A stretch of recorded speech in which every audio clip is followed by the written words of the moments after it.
Yeah, we're live. There we go. Live. There you go. At the demand or the request of the big boss. No, it's just, it gives people an insight into what happens before we hit live. We just talk shop. Yeah, we do. I don't know how much of it is live stream appropriate and appropriate to the public, but Oh, I don't think we said anything that was inappropriate. Do you? no, just maybe confidential, probably a little bit more of a apt term. Yeah. What's your voice message game like, Ari? Mine, I think yours has now been publicised quite well. Yeah. on a big platform. Yeah. Shout out to the tradies. shout out to Scoops McClure and Mitch Cleary. Yes, the man does not miss a thing. But which one? Both of them don't. Pardon? Both of them don't. Well, true. Between the two of them, it's actually a brilliant show. Yes, it's very good. It's part of my ritual Wednesday. Listen to the first half on the way to uni, second half on the way back. It's very good. Mitch Cleary, very nice man. Just quietly as always, has time for a lot of people. I've never met Mitch. I've met Sam. Sam's a good one. Very misunderstood. Very misunderstood. I think so as well. Mm-hmm. I think so as well. Mm. He's one of my favorites. Yeah. From the whole kind of community, it works. Him and Mitch work. I think it's a fantastic kind of connection in a way. 100%. What up, Craig? Lucky Jack ebag _981. Everyone's it. There we go. They heard the big boss was in, so yeah, had to hear what Terry has to say. I think just yeah, I want to hear me listen to you. Just tell me how it is. Rubbish. Yeah, not the only person that listens to me chat shit. Yeah, apparently, it is entertaining to listen to you. I'm not going to lie, it is fun. Thank you. That is a compliment. Which this is very nice. That's Mama. That's what up, Mum? That's Mr. Garney. Hello. Well, everyone's jumping in. Should we? Do you want to chat the shit anymore? Or just jump straight in. Ari, take the reins, mate. Let's go. Take the floor. Do you want to talk about your voice messaging kind of expertise with Mum in the audience? No. Fair enough. Mum knows my tactics. She knows. Of course, that's it. Lovely. Yeah. Very good. Open connection. Very nice. Mm-hmm. But hello, everyone. There's a early start, but early start, of course, 6 p.m. Well, technically 5:57, but of course the AFLW show on at 7. So make sure you finish watching this and you stick around because Kira and Shannon do some fantastic stuff, and they're leveling up every year. So this is second season of the AFLW show. Third season. There we go. So the levels. As in, we had 2 last year, right? Oh yes, we can. Yeah, you're right. Yeah. So third season, second year. No, I think it might be season 4. Season 4, year 3, because we did the year before that as well. Well, there you go. They're leveling up every year. I can say that for us. Yeah, definitely stick around for that because that's obviously going to be good, and hopefully the girls can do a lot better than what they did last year. And hopefully they can get their shit together because the men have, and if the girls can as well, we can finally become an elite football club in all facets. But there's a lot to get through today. A lot happened over the weekend. Firstly, Terry, how are you? Of course, we have to get through the formalities out of the way. How are you, my friend? Great, mate. I am great. That's just I'm up and about. Honestly, never been more excited than what I am now. Very good, very good. So I think that's the main consensus amongst a lot of people. We come on every week, and it's been a lot happier the last 3 months. Obviously, Nathan not here. An unfortunate thing has happened within the Seppi family. So we wish him love, wish him all the best, and wish his family all the love and support. So Terry's gonna have to step in for this week, but more than capable replacement. I think he's done the hard yards. So he's ready got big shoes to fill. You do. You very much do. But let's crack in. A lot to speak about. A lot happened over the weekend, and I think we'll speak about the Bombers and we'll speak about the Dogs because I feel like there's been some chatter in the comments already about both of those teams, and you're gleeing at the thought of speaking about Essendon after this weekend, I can tell. But before we do that, let's touch on the main topic. goal review drama, or maybe more aptly non-goal review drama. I think that's probably a more apt title for this this portion of the show. Obviously, Ben Keys on Saturday night having a shot, 70 seconds to go, to put the Crows up, hits it perfectly from the pocket, bending back, and it goes through. It's a goal, and the umpire called point. We all know what happened, and yeah, a whole drama surrounding it. Obviously, didn't go up to the edge, or didn't go up to arc. Couldn't use the edge. Couldn't have used the Snicko edge or whatever it's called. Yeah, just a whole shambles of an incident has cost. We're probably going to sit here in a week's time and say that's probably cost Adelaide a final spot, considering the permutations that have occurred since. Were you watching the game? I was, and my reaction, I have a very interesting reaction to it. But were you watching the game? What was your initial reaction when you saw it, or when you heard of it, or wherever? Was absolutely not watching the game. Fair enough. I was up in blame you. Burleigh. I was at the Burleigh, it's called Pink Monkey, next to the Burleigh Pavilion. So I was celebrating. But I mean, wild stories happen every week. Like it's just another day in the AFL, and they just seem to get crazier and crazier. Of all the things I thought that we would find ourselves, the situations we'd find ourselves in with the goal line technology, I never thought it would come in a situation where the umpire didn't review. Like it's crazy. Especially after what happened with us and Petrarca and whatever, right? And like when I watched it, and like obviously from it, you in the broadcast you get the side angle, right? So you can't really see it. But I thought it was a goal first look. Everyone thought it was a goal, right? Everyone thought it was a goal in the crowd. Everyone except maybe Callum Mills, Tom Hickey, the goal umpire, thought that it was a goal, right? And maybe the Sydney players probably had conceded defeat at that stage as well. But I turned away. I thought it was a goal. I look back, and all of a sudden Nick Blake is streaming out of defensive 50 with the ball, and I'm like, what has gone on? I mean, I don't even know where you start, because there's so many angles where you can go for this, right? I think we should start at the decision, and then we can speak about the potential ramifications of it, both ladder-wise and what the AFL should do moving forward. Okay, actually, you know what? We'll take it a week back. Put the Marchbank touch on the line. Do you think that umpires call inconclusive evidence situation played a part in the umpire not going to review? Because in his mind, he's thinking, I'm going to go to review. They're going to go with my call anyway. What's the point? Yeah. You know, the hard thing is we want the umpire to be bold and make a call and stop relying on the technology when the call is clear in front of them. It's just honestly, it's just a disaster of a situation. But I feel like you and I had this conversation on this show some time ago, where the actual fundamental issue here is the AFL don't want to pay for it because they think it's the rights holders, Channel 7, the broadcasters, that should pay for the goal line technology to be elite. The broadcasters' argument is no, it's a game thing, and the AFL should pay for it. That is fundamentally what is happening right now, and it's because of that we have this situation. And I don't know, like, until they fix it. But then again, they're going to have to change the rule because it wasn't a goal, it wasn't deemed a goal, so they can only be reviewed on a goal. Is that right? Yeah. So it can only be reviewed it can only be reviewed when the umpire doesn't call for a review if it's a goal. It can't be reviewed when it's a point.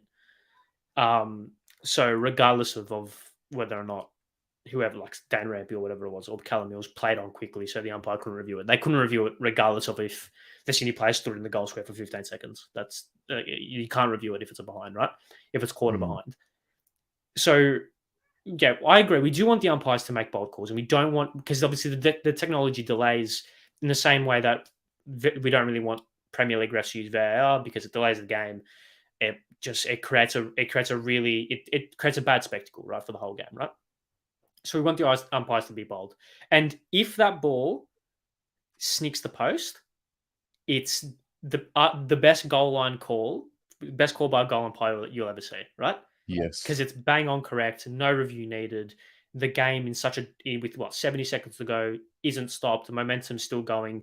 it's the game keeps flying, right? It would have been the best call, but it wasn't, and it was not only wasn't it a, was not only did it not hit the post, it didn't hit the post so clearly.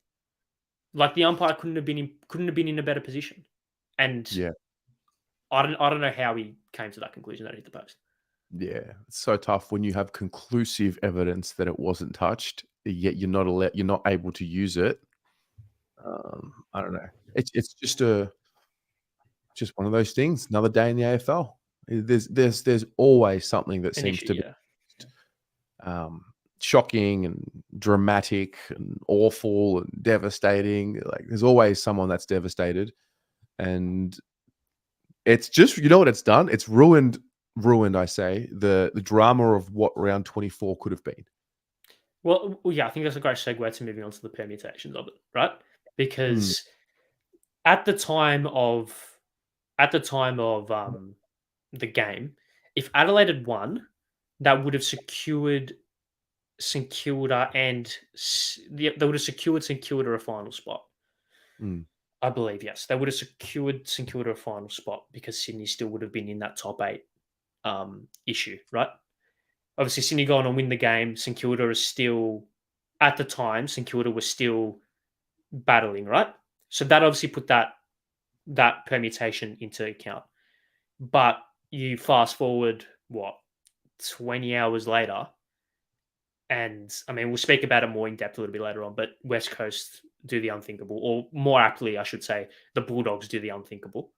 yeah. And all of a sudden, the repercussions of this incident have been magnified because if that goal is paid a goal, 70 seconds is left, I know, but if you were watching the game, Adelaide had all the momentum. It was in the wet.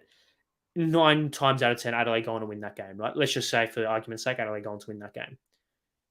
The repercussions of that are now so magnified because Adelaide would need to beat West Coast away, which with a final spot on the line, despite Adelaide's away record and despite West Coast what they did, you'd assume they'd win that. Yeah.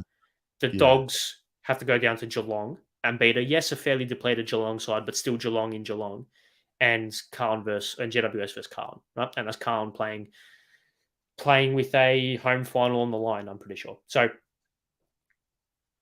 and all of a sudden, we could be sitting here, like I said, we could be sitting here in 5 days' time, 6 days' time, 7 days' time, and all of a sudden, Adelaide could have very easily been robbed of a final spot.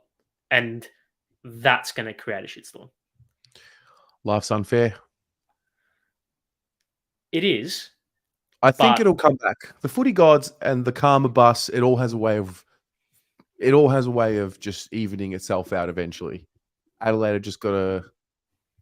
It's very stiff, and if it was us, can you imagine if it was us? mate, like I don't know if anyone took the liberty to go out and source Adelaide Talkback Radio. Very entertaining. It would have been. It was certainly something, right? And I can only imagine what if that occurs. I mean, if that had occurred, let's just say around 23 last year, obviously a far greater example, right? Magnified example. But these fan cams would have been something, right? Yeah. Heaven forbid if anything like that happens. Knock on wood, right? Knock on wood, because all the wood, Jesus. Yeah. Sorry, this guy about to play in a granny. I don't want a score review situation in a granny. Well, that's really what it's all about, isn't it? Well, obviously, Grant alludes to it here. If that was a grand final, imagine, right? Like the scale of it would have been like extreme. Obviously, Adelaide sourced areas to take it further. The AFL basically told them, due to the fact that there was 70 seconds left, you can't really take it any further than asking for a please explain, and by please explain, just asking Gill to apologise, and which he did very swiftly and very adamantly. He apologised, explained that the decision was wrong, and that's the only thing that could happen post the event. 70 seconds left, you can't really take it to court because there's still so many variables. There's so many variables within the last 60, 70 seconds that could mean Sydney going on win the game, right? If it was after the siren, or if there was 5 seconds left, I would love to have seen what would have occurred, because I think Adelaide definitely would have gone all the way. Were you surprised that they didn't, or do you think it's just that there were 70 seconds left and they can't really do it? You can't.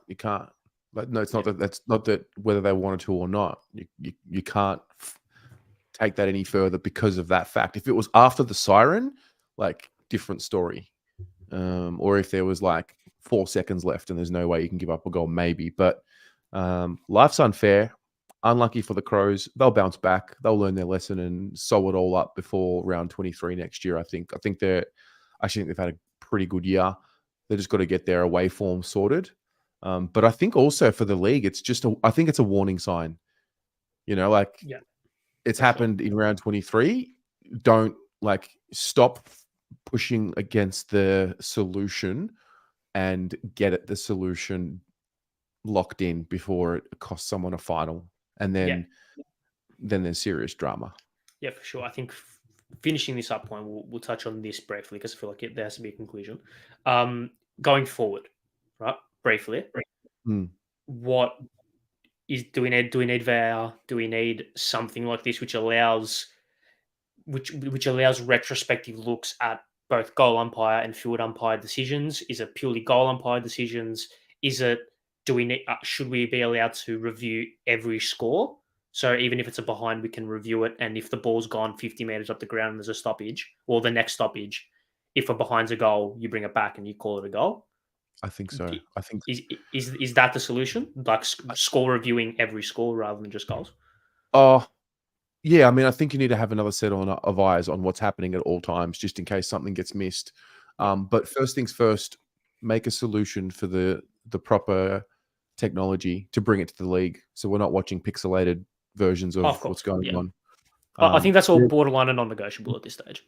Yeah, let's talk about the chip in the ball, but with the chip, it's easier said than done because you can't mess with the integrity of the ball at all. Weight, anything, So that's what I think. Yeah, no, fair enough. I think we've spoken about these briefly. I say here where they should make a soccer week and go back. I don't think VAR should be anywhere near AFL. I think it's ruined the sport of football as it is in terms of soccer. I would agree. I think there needs to be a system where you can review every score. So I think the camera quality, yes, that's a non-negotiable, right? Because that goes back even to the Petrarca kick against us. That's non-negotiable. I think the ARC should have the ability to review every score, right? So if that's quarter behind, Sydney get the ball up the wing and there's a stoppage at centre half forward for Sydney, the umpire can halt play and say, actually, goal. And then the clock resets from when the score was called. That's my opinion.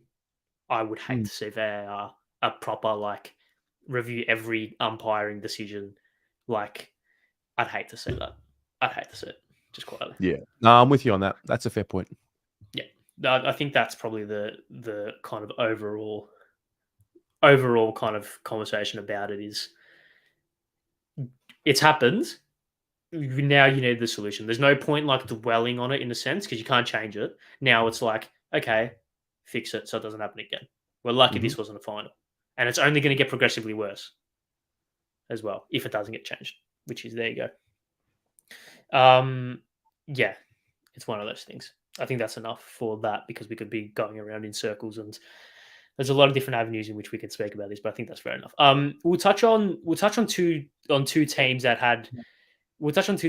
have had strong competition for loss of the round and arguably loss of the season. We'll start with the Bombers. Much to your glee, I can tell already. You've just got to be careful. No?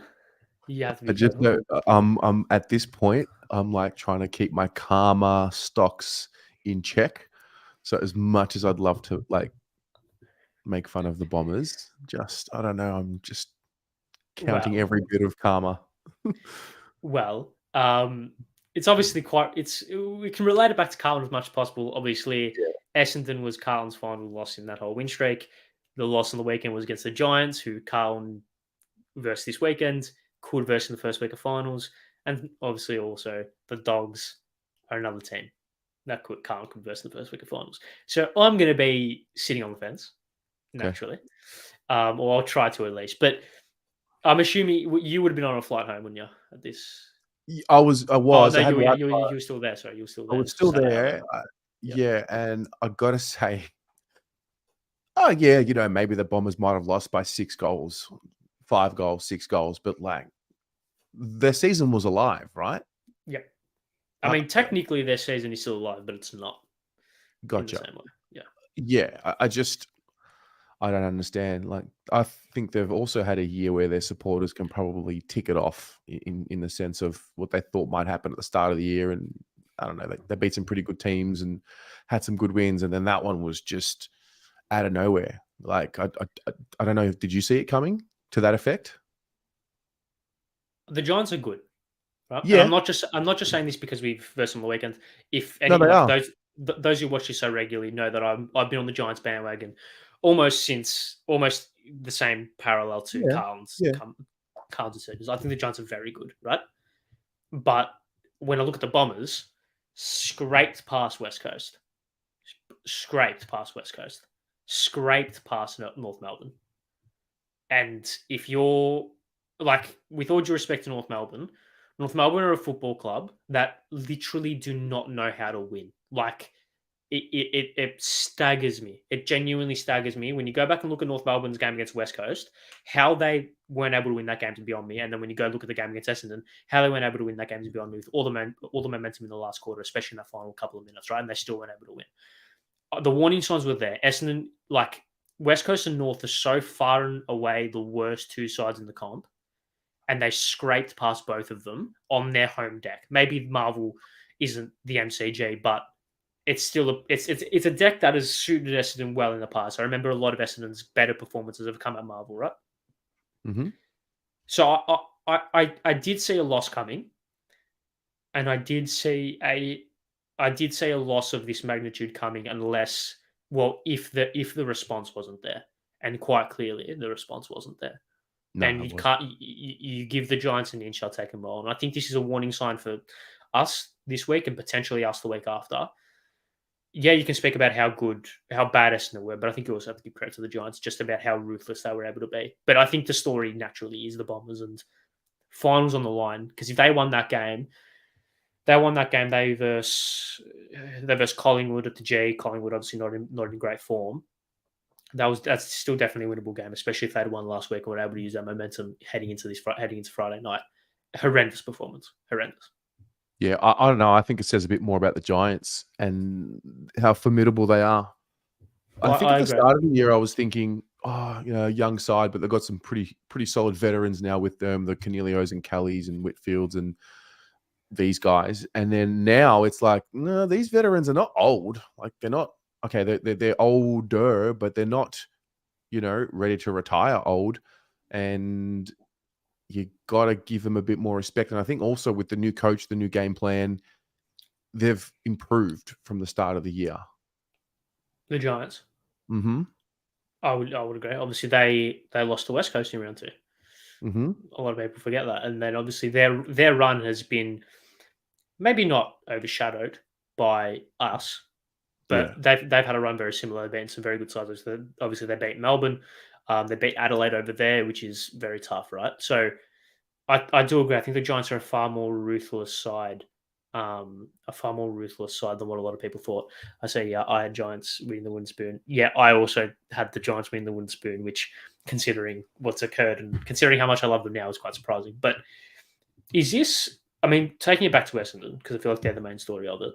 Just Mm-hmm. briefly, what does this say about? I mean, as much as we probably want to go into it, considering go into them, if you're looking at it from a purely objective perspective, trying to take emotion out of it as much as possible, where does it sit? Where does it look like? What does the Essendon Football Club look like based off this loss?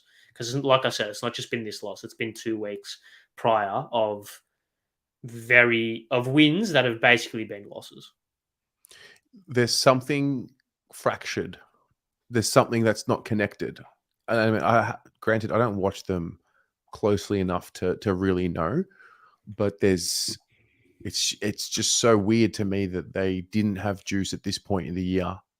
And Did you're they right. spend their tickets too early, do you reckon? Maybe they potentially could have. I think they've just fallen away. Yeah. They've just fallen away. I don't think they will blow it up. I think they might get active in the trade period. And not, I don't know what their draft situation is like. I think Parrish is still not committed to next year. Not at this stage, no.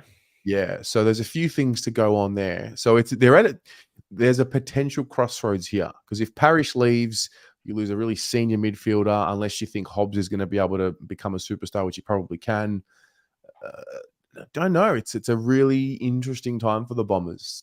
I think the external will bring up who's going to get sacked. Dodoro's name always comes up. We all know he's not going anywhere. They just got to stick around with him. But they're a watch this space, because they could be really good next year, just as much as they could be poor next year. Yeah, I think that statement kind of summarizes their year this year as well. Yeah. I mean, only take it back. I mean, we bring up Carlton far too much in this episode, considering the nature of it. But take a look at the game against us, right? That 15-minute patch in the third quarter, granted we were poor, but they were electrifying.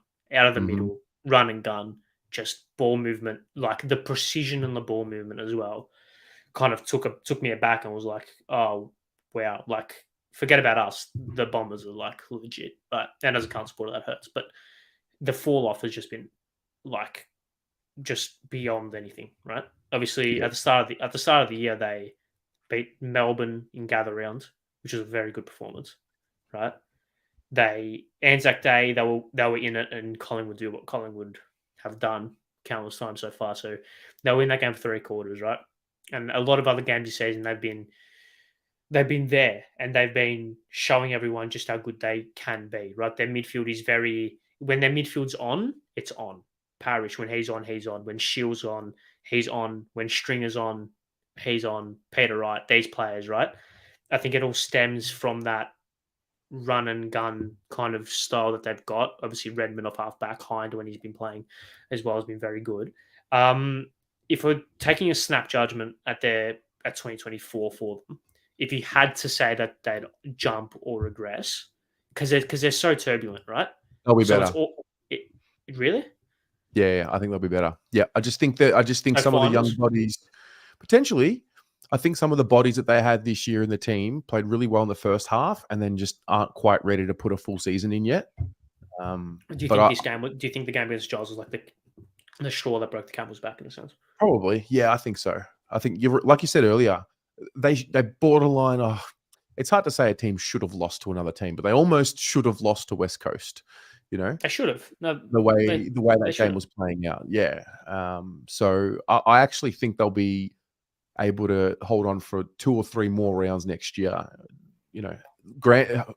Depending on if they keep everyone, and then you get that natural development from within, because they've got some ballers on that team that are young, coming up. Perkins, Martin, Cox only came back side. Yeah, so they've got these types. Stringer for me is the one. I'd be so frustrated if I was an Essendon fan and Jake Stringer was kind of like the one of the centerpieces of our salary cap, because he's good, but it's just not the full package. It's just ironically, yeah, yeah. He's like I said, when he's on, he's one of the most. He's absolutely top 3 most damaging players in the comp. Absolutely. When he's going, like that back end of 2021 when they made finals. Yeah, 21. Yeah. It was 21, wasn't it? Yeah, it was.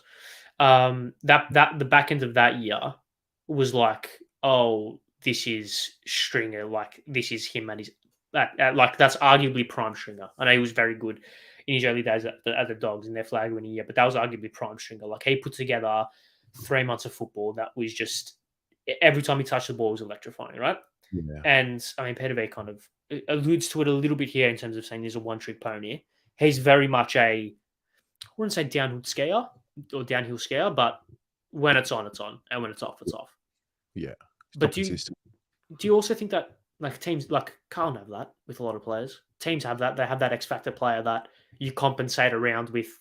You compensate around with your Nick Martins, who are just ultra consistent, right, for the most part. And like that's what they want Perkins to develop into, Hobbs to develop into, these type of players to like not compensate, but like actually maybe compensate is the right word, to be like that ultra consistent group of players that allow Jake Stringer, who to be on, and when he's on, they're a 4 goal better team. But when he's off, that's when those players who like just aid him a little bit through that rough period.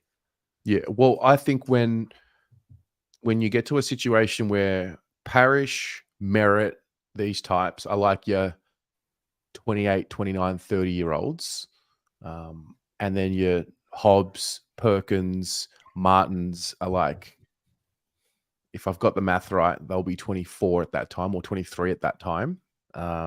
When those guys are the best, when those young crop become the best players in the team, and then the other guys who are the best right now become the veterans, that's when I think they'll be a really good side.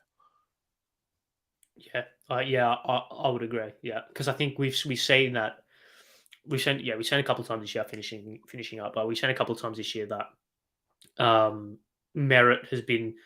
Obviously, he's probably one that's had the tag more often than not when he has been tagged, and he's been able to go forward and go to half back to kind of influence games. McGrath as well has been a player that frustrates Essendon supporters a lot, but I think once again when he's on, he's one of the better players in their team. So it's one of those things where they just have to find that consistency, and I think the young crop, like you said, by the looks of things, will develop into a far more consistent crop, which will allow the more experienced players to just do what they need to do.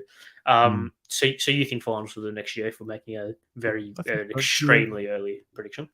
They're extremely early. I mean, everything's got to go right. They've got to be healthy, no injuries. But I think they'll be good.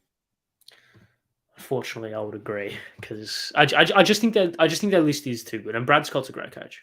Brad Scott got a lot out of a very average North Melbourne list. Right, gone to back-to-back prelims with a very average list when you're looking back at it. So I think I think this Essendon list has the potential to be far more talented at its best than that North Melbourne team. And when you put it like that, when you say that when Brad Scott made a prelim with that North Melbourne team, and you say that this Essendon team is more talented, it creates a scary potential picture for a lot of people. But once again, everything has to go right, injury free, which they have been in parts and haven't been in others. So yeah, I also think they do rely a lot on Peter Wright, especially got inside 50. I mean, Langford's their top leading goal kicker, but if Peter Wright plays the full year, I think they're a different team.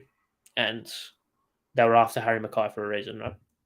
Obviously, see that as a big area to improve on. Regardless, let's move on, and let's move on for a team who had probably loss of the round up until Sunday 3:50, maybe we'll say. Bulldogs. Did they have loss of the round? You would have been on a flight on the way home. No, we were on the tarmac, and we were taking off, and I think I checked the scores at the start of the fourth or early in the fourth. I think the Dogs had kicked away a little bit, and then I just swiped out. And then just before we left, I went to check the scores. I just couldn't believe it. Couldn't believe it. I didn't watch the game, didn't watch much of it at all. Maybe 3 minutes total live. Wild. This for me is arguably the biggest story because of how good the Bulldogs should be, right? Something that really fascinated me and was touched on quite a lot when I was into the radio and watching Fox Footy, etc. Is Luke Beveridge comes out pre-game and says he was nervous. Nervous, essentially, is what his overriding emotion was when versus West Coast at home. That's not the emotion you're meant to be feeling, right? And he also said, we've got to get off to a good start. That's what we're looking at. We're looking at the start of the game, hit the ground running, and then build off there. Conceded 5 of the first 6 goals.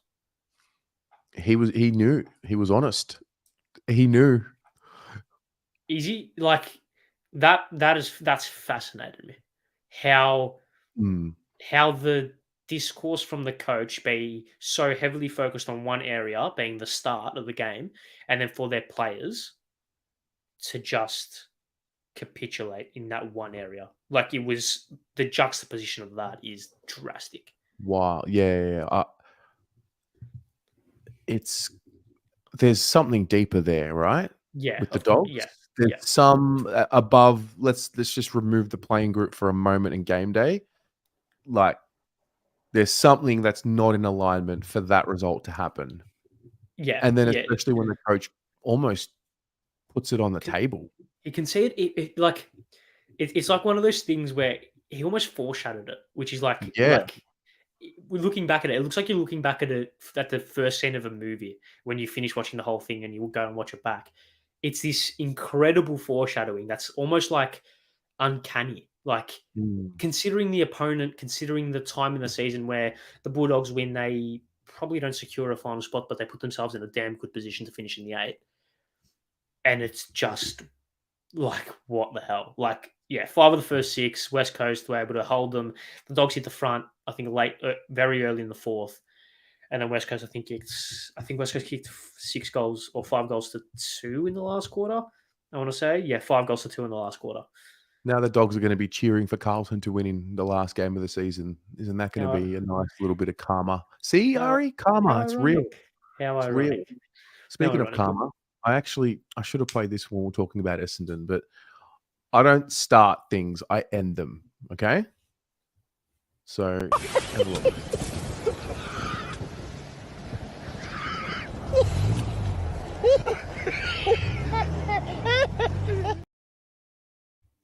Sorry.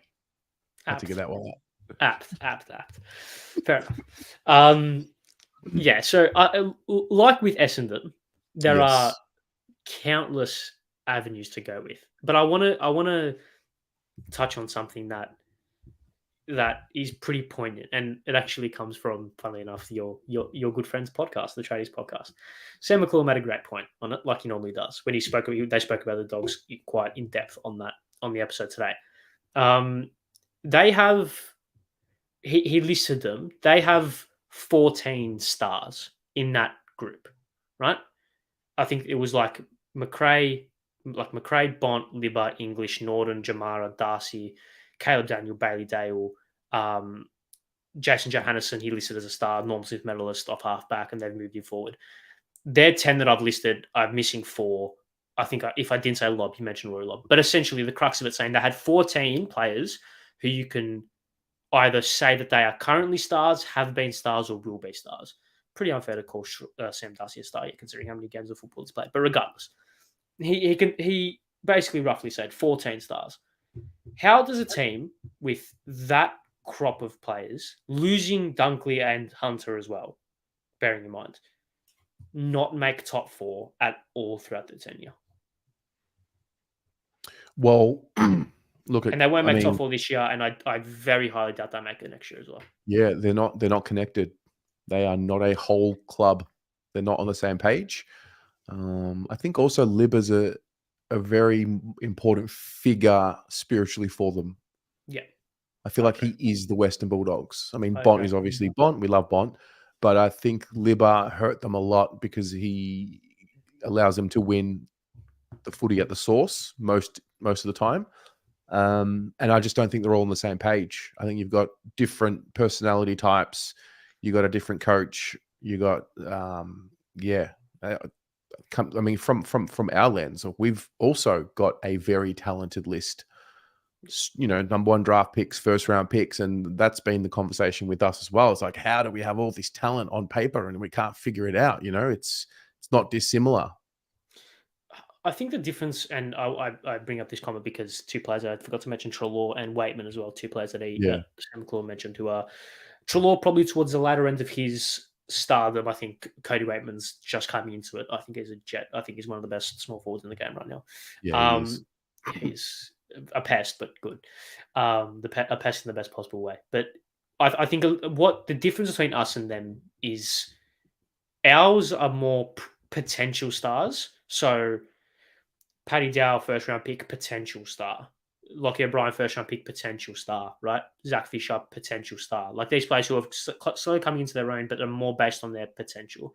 Whereas Bont, proven. English, proven. Liberatore, proven. Treloar, proven. Norden, proven to be a good player. Waitman's kicked more goals. Waitman's kicked more goals than Suriol in his first 60-something games, right?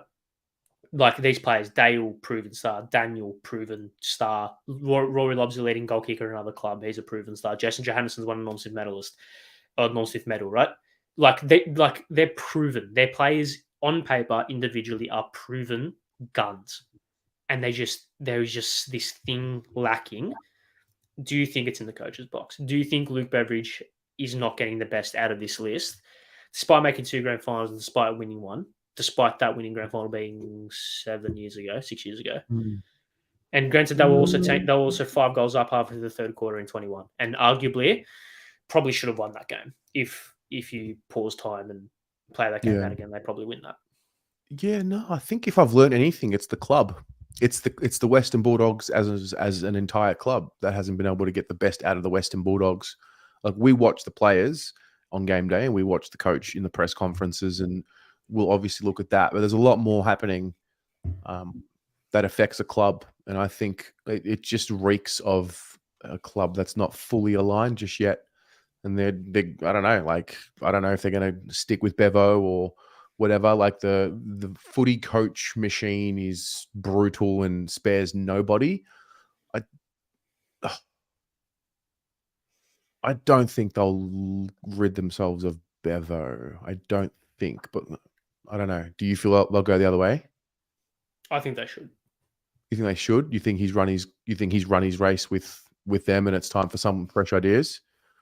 Yeah, I don't see a world in which another coach doesn't come in and improve them.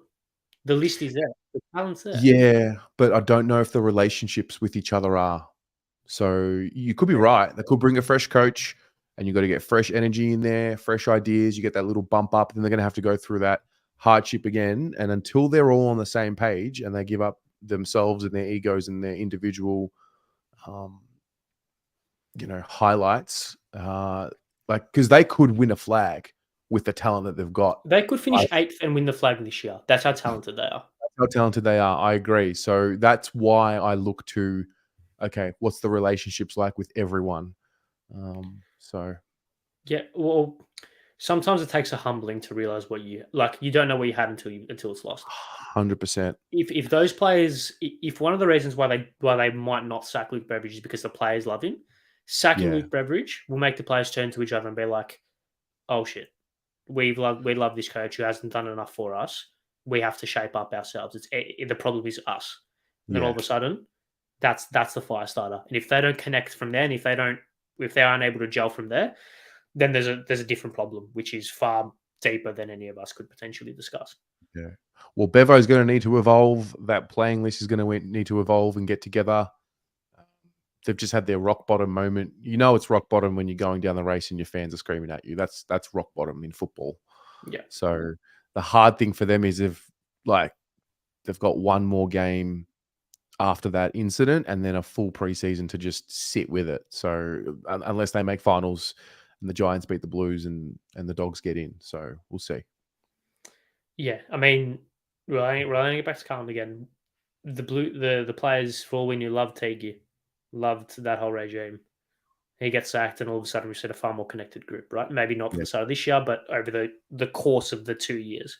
I think you'll find after 2019, they did not love Teague anymore. Yeah, well, I think that's a story for a different day. The Bulldogs need to head down to Ed's farm. Maybe that's the key. Maybe that's the key. Camp. You got to go to Kerno camp. A bit of kumbaya and burn the bullshit away, as they say. Who would be the most?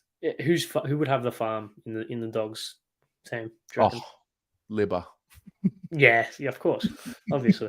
He'd have 3 of them just for no reason, just because he can.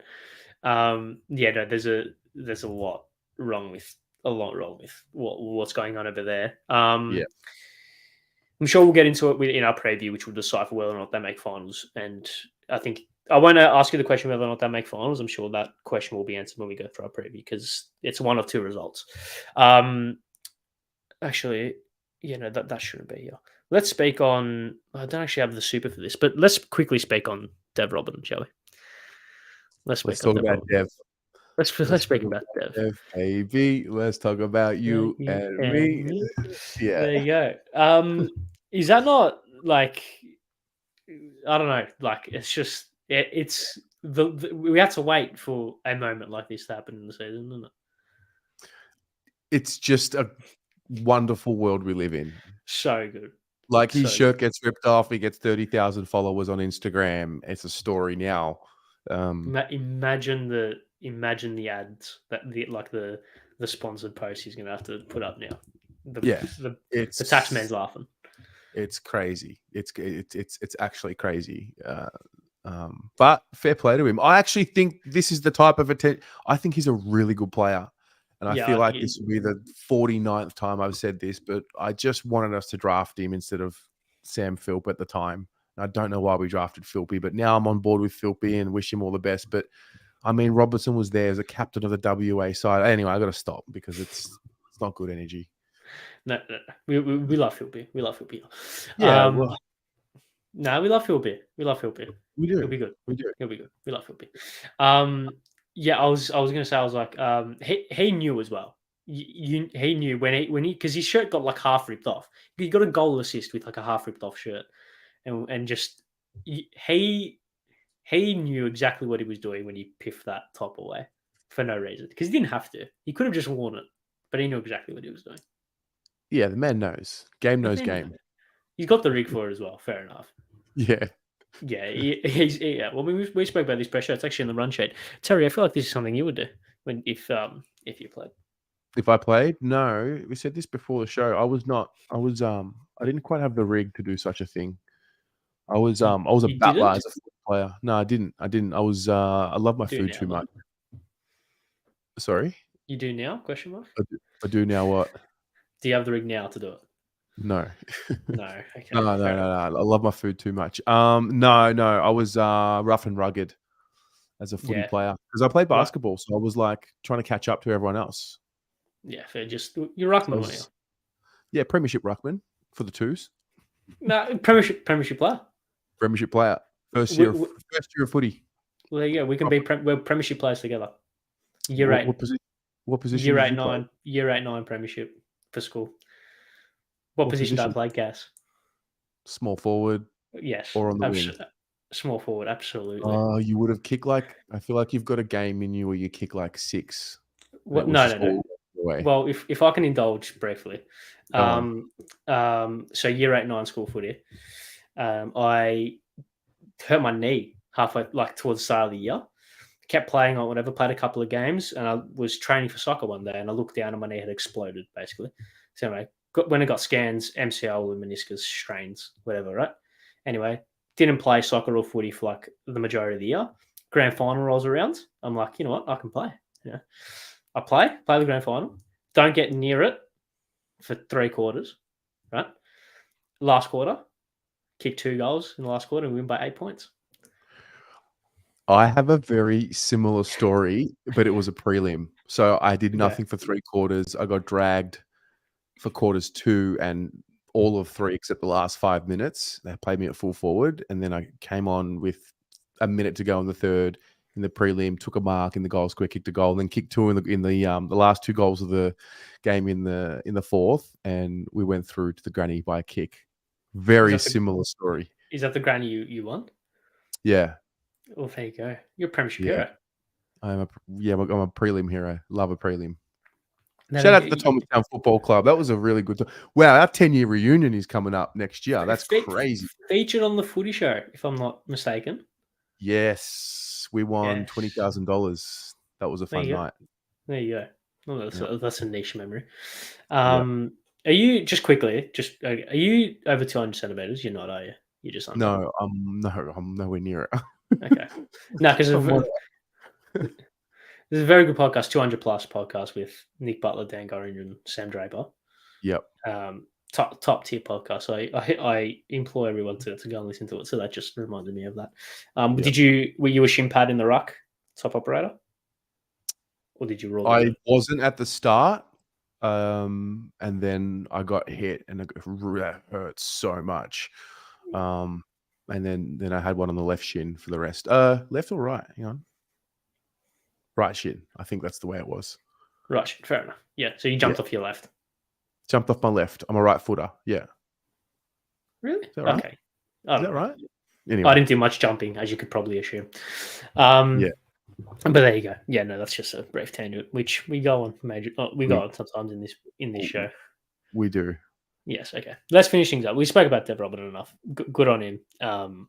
Enjoy all the ads that he's probably going to do. So follow him, and you'll see a lot of hashtag sponsored, hashtag spawn. Let's finish things up. Let's give a round 24 preview. So let's go through all the games as we always do, and let's give our tips. So I don't think there's not 16 games in a round. So Nathan has won the tipping comp, which I'm sure we're going to come on next week and he can be gleeful about. He's won, well, at this stage, it's a 114 to me and 130 to him. So, Nathan, congratulations. Well done, Nathan. Well done, Nathan. He got 5 last round. I got 6. So I tipped actually okay. But let's go through the game before we finish up. And we've obviously a AFLW show coming on at 7. So don't miss it. Starting Friday night, Essendon versus the Collingwood Magpies. Like, yeah, I get it. The Pies should win, but do you not think the Bombers can win? They can. They definitely can win. Emphasis on the word being can and not will or should or could. You can't finish the season having lost the way they did to the Giants without a response for your fans. Like, there's got to be a bit of pride left in them. I don't know. Yeah, you'd think. Bombers, the Pies, look, we haven't spoken about the Pies that much recently, but, I mean, sliding just quietly. It's all part of the plan, mate. Smoke and mirrors. It's Fly. He's just a genius, and he's gone to 18th statistically in every key category because it's part of the plan. Yeah. Conceding over 100 points in 3 games in a row. It's all part of the plan. They're just working out plan B, C, D, and E. Of course, but no, I'll tip the Pies. Tip the Pies, but I'm wary of the Bombers. Yes, I would agree. I tip the Pies. I tip the Pies as well. I think that they have to finish the season off. They have to finish the season off strongly. I don't see a world in which they lose 4 out of the last 5 or whatever it is, something like that. Moving on to Saturday, Arvo, Hawthorn versus Freo at the MCG. Nothing to play for both either side. Hawthorn. I agree. I think they're going to be good in the coming years. Very, very young and excitable list. North versus Gold Coast at Bloodstone Arena. North still have a chance for Harley Reid. Gold Coast. Well, so North don't. So West Coast don't get Harley Reid back. Sorry, that's what it is. West Coast don't get Harley Reid. No, they don't. Okay, fair enough. Go to North. It's in Tassie, but it's at Bloodstone. True, but Zeebel's out. He's done. Yeah, but he's not really been that much of a contributor so far this year. No, he hasn't. Wasn't there someone else that's missing? I think Luke Davies-Uniacke is going to miss as well. He didn't play on the weekend, yeah. Yeah, but as in... I'm saying he didn't play, so he'll probably miss as well, yeah. Yeah. I'll still go North. I think at Bloodstone, they're too good, and West Coast can have Harley Reid back. Brisbane versus St Kilda at the Gabba, a game that was seeming to have a lot of repercussions both for top 2/4/8. Now really doesn't in the grand scheme of things. No, the Lions, mate. The Lions by a lot. I wouldn't say by a lot, but I back them in. Here we go. Cats, Dogs. Do you have the Dogs in, essentially?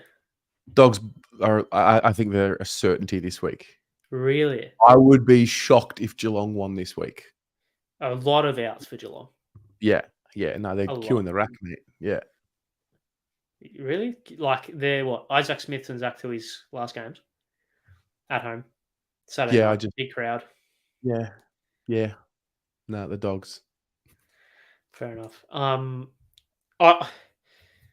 want the Dogs to win just for the drama, for the spectacle, and we can go in at Marvel and maybe not something to play for our perspective, maybe a home final, but the Giants will come and make it a game. So hopefully the Dogs win, and I'll back them in. West Coast versus Adelaide over there. Adelaide. Quickly, does Tex upset the Charlie party? No. No, fair enough. No. Just don't elaborate anymore on it. Or... No, it's too far behind. Fair. I think he'll kick it is West 8. Coast. I think he'll kick 8, and I think Charlie will kick 3.